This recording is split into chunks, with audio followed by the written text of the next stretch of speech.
All right, guys, today we got a pretty short video, but it will be worth it. So please pay attention, learn, don't be dumb, don't mess up, watch the video, take pictures, all that good shebang. So today we are going to replace a actuator. Yay. So these are one of the easiest jobs you can do. So basically your actuator is just a part of the pulley system. The actuator, all it does is pull that pulley and it engages your washer from going from agitating to spin. Now in this case, this was not activating anymore, or it was not actually being able to be pulling on anything anymore. So usually these are only held by 2 green Phillips screws. Very, very simple. Now it does have a little bit of a tip where it goes inside the hole of the pulley system, or the cam better yet, so it can actually activate itself. Right there, the only thing I was noticing is that I think they had not so long ago maybe changed this thing out, but that's neither here or there. It is needed. So all it really has is those screws holding it in place and that one connector, and just be sure to put it back in the position that it is. If you're feeling like you're forcing it, then you're doing something wrong. You see me pulling the pulley right there with my finger.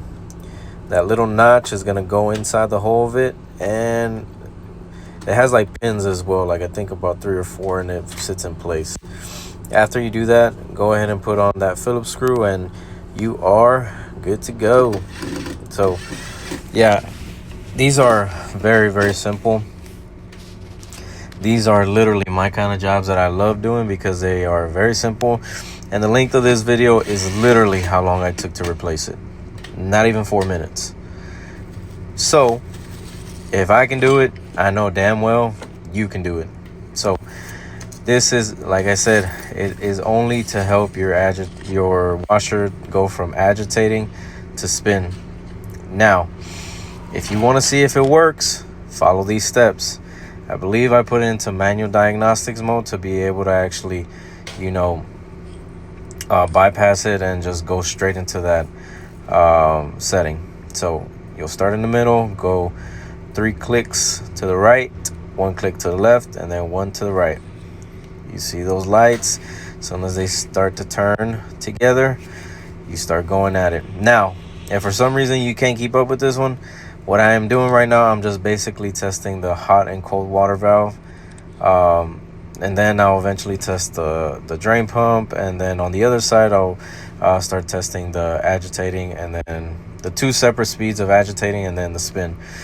But like I said, if for some reason you can't keep up with this one, trust me, I think I have 1 full video on how to put this washer into manual diagnostics mode, and then I just uploaded another short basically explaining the same thing, just in a shorter version.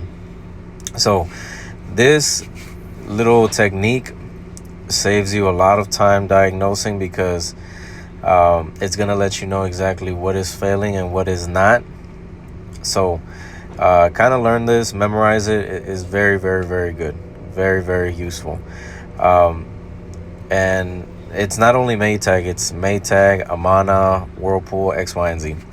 But anyways, I really want to say thank you guys. I appreciate the viewership. I appreciate any feedback that you guys have been giving me. But until you see another video, it'll be peace.